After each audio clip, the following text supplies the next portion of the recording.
Hello there, this is my second show talking about movies. Today I'll be talking about Mad Max Fury Road, after Murnau's Faust, and Seven Psychopaths. Okay, let's talk about Mad Max Fury Road first. What I would say about Fury Road is an experience. It's about the whole thing, it's not really about specifically the plot or having the biggest action scene or having the smartest dialogue. There's hardly any dialogue. What it is an accumulation of events, so that you're always beside the main characters and you're seeing the events through their eyes. So it's experience rather than a basic generic plot. The plot gets from A to B, but it's how the characters actually react to the experiences that count. So you start off with Max being captured by Morton Joe's men and basically been put in a blood bag, which is basically his blood goes to help the henchman of the villain. During that point, Charlize Theron's character steals the villain's bride to like the five unaffected, uncorrupted women with no radiation, so he can have children and offspring to take over from him. That's the plot. Theron steals the brides, drives off with them.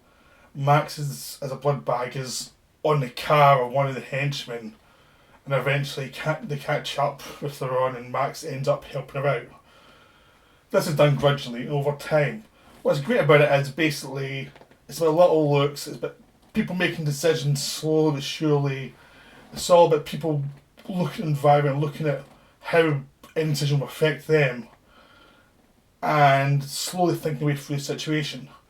And you also see characters like Nicholas Holt's henchmen who are incapable of thinking away through the situation in the first half of the movie. You're actually watching them and how they've been trapped by their own ideals and how that's affected them. But the joy of the movie actually is the looks, the little glances, and how that tells you a lot about character. I mean, Tom Hardy's an amazing Max, but he says, like, I don't know, but 20 lines in the whole movie. He does the introduction, explain the world, which is about 5 lines, and the rest of the time he basically reacts and nods and points guns, but it's how he actually points the gun, it's how he looks at people. It's the little glances, little thumbs up he gives and things like that that actually tell you a lot of the character and how he's damaged and how he can't communicate. His accent pretty much sounds like a guy who hasn't spoken for years. So he's trying to learn how to use his voice again. That's what's great about it. You actually see a lot of character through, like, how the voice says, how he reacts, how he looks, how he glances at people. And you get a lot more than you would ever get out of basically a monologue with this guy. You'd actually get a lot more just by seeing how he reacts, how he improvises within a situation. Same with Theron's Furiosa, who is very hard, very tough, who's taking these women away from the villain and risking their life to do it for two different reasons. One is to protect these women, and two is to get revenge on the villain who she hates. So there's two different conflicting motivations.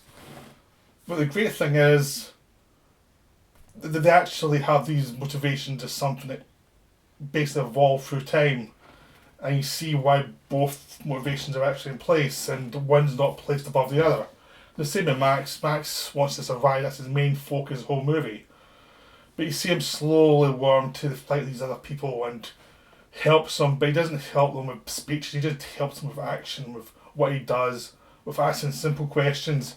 And they build and build because George Miller, the director, knows how to do a close up, knows how to do a wide shot, so it means things. So he's obviously planned all the movie out so that an action scene reaches a peak, then there's a character moment, then it reaches another peak, there's another character moment. So there's always character moments within the action. So you're never watching empty action, you're always watching action with purpose. And that's what's great about the film. There's always purpose to everything that happens. So it's a 2 hour basic experience. You feel you're watching an over the top experience, but it has lots of human moments, so you're always, basically tied to the characters and you want them to survive. So when some people die, it's an impact. And when people make sacrifices, it's an impact. When people do things that they know will damage themselves to protect other people, it actually has an impact. So it's the exact opposite of something like Transformers, where there's lots of action, but you don't care about anything. This is about how actions affect people. So it's a wonderful film, and it's a very primal film. You could make this as a silent film and it wouldn't have been a problem. It's just everything's very much cut to the core. Sort of like the way the later Fritz Lang movies, the same kind of feeling, like an older director who now has enough films to know what to cut out and how to focus it on the basics so you get the point of the story, which is wonderful to watch because so many movies don't do that, and a lot of directors, I think, older lose that gift basically. So the Millers have got better, and this is an amazing film. So it's film not just to watch once, but to watch a lot of times and enjoy and just keep experiencing it because even we know what's going to happen next.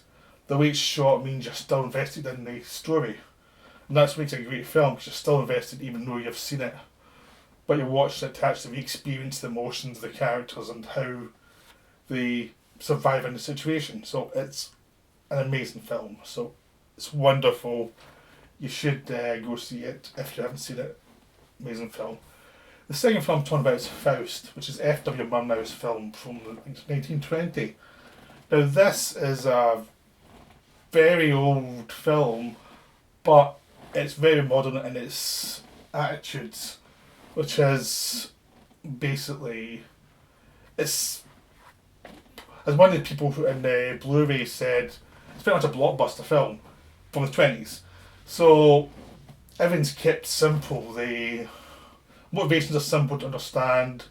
The characters are simple, but it's the way it's directed. It's sort of the same as what George Miller did with Fury Road, where basically you know the situation. It's straightforward. It's how the characters react, how the atmosphere evolves, how you see people make decisions that affect you. So even though you know the story of Faust being Faust, this pure man who is tempted by the devil to a life of pleasure and who's saved by love. Now this can be a very trite idea, and a lot of times in movies it's done and it's showing people basically saved by love, and usually it's awful to watch because you don't believe them and the actors don't believe it, so you're watching thinking, why am I watching this? But in this film, because there's a great director doing it, and he knows how to keep it simple and not to, overdo things to make it hokey. He just keeps simple, keeps to the kind of dream logic of the film so that there's no reality. It's just simple motions going from A to B, and you see a lot of fantasy sequences that deliver what the psychology of the character is at the time, visually. So it's not them explaining themselves, it's what they're feeling shown through the film.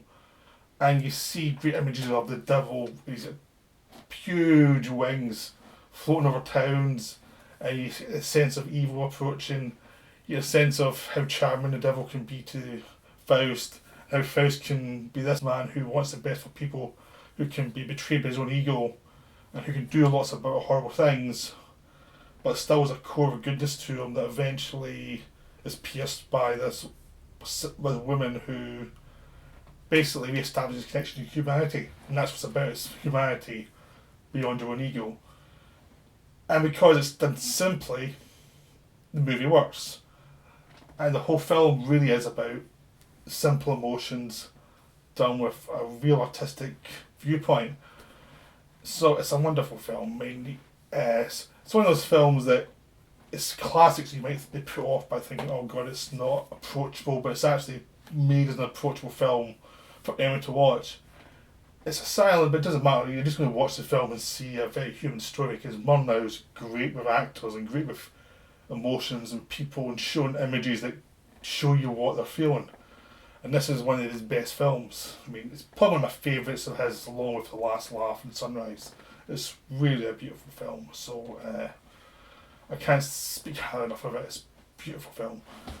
Finally, Seven Psychopaths. Seven Psychopaths is an old film to modern eyes in a sense that it's a few years old. It's like 3 years old, but because the way the world is, the film's not over a year old, it's an old film. Even though it's not, it's still a very modern film. It's Colin Farrell, Sam Rockwell, Christopher Walken, and it's basically a writer who's blocked and whose crazy friend gets him into lots of hijinks with mobsters and kidnapped dogs. And it sounds awful, but it's brilliant because Martin McDonagh, who directed it and wrote it, is a playwright who also thinks visually, and he's really doing a story about stories. So you're seeing people's past delivered as little short stories visually with different styles, so that you get a sense of who they are, what things mean to them, and why it's important to them. It doesn't tell you directly, so someone's been told a story and later on you find out that's the backstory of one of the characters. So you feel you've been told a story, but also you're getting more depth to characters who have been established in a different way in normal scenes. So by the time you realise that's the backstory, it creates a much richer character and a much greater connection to the character. So every character does this, where you find that Sam Rockwell's a loony. He starts out just being a little sad character, and you find out he's full on nut job, but he's also got a sweet side to him. He's almost like a child in an adult's body, and he still can't quite connect with emotions, and he just doesn't quite get consequences. And he thinks that Colin Farrell's character is the greatest writer ever because Colin Farrell's character writes violent movies, basically. And he's doing his best to inspire the guy by getting into hijinks. And Christopher Walken plays a guy who starts out looking like a normal Christopher Walken character who's a bit of a criminal. But as you see his past, you realise he's a much more gentleman, he's much sweeter, and he has lots of wonderful payoffs. You know, and it's just a lovely Christopher Walken performance, sort of like Catch Me If You Can, where you get to see a softer side of the guy rather than him being a nutcase in the films. You also get Woody Harrelson as a villain, but he's a villain who is trying to get his dog back. That's it. It could be stupid the way he plays it. You actually do get these emotions attached to this dog just beyond all reason, and it causes havoc for everybody. And just the way it's done just works beautifully. It doesn't take away from the fact that he's a nutcase and a psychopath and he kills lots of other people. And finally, you get Colin Farrell as a writer who's an alcoholic and who's treated badly the whole film by everybody, who thinks he's a hack and who basically realises he's self-indulgent and he's just a pain a lot of the time. But as the film progresses, you see the better sides of him, even though he's unaware of them half the time and he does stupid things. But as experience is slowly building him, he starts to kind of accept other people and see other people's points of view. And again, that sounds hacky, but the way it's done is very subtly, so you actually just... A lot of it done with Colin Farrell's eyes and how he looks at people and how he reacts, and just very subtle. So it's a reminder when you cast Colin Farrell right, it can be really good. A lot of times he's cast badly, but in this film he's cast perfectly, so it really works. So Seven Psychopaths is a lovely film. It's very underrated. No one's heard of... Well, people have heard of it, but it's not really... like... brought up as one of the great recent films, but which it really is. So it's definitely worth seeing. That's the end of my movie show this week. I hope you enjoyed it and I have more to talk about next week. Have a good week and see some good films.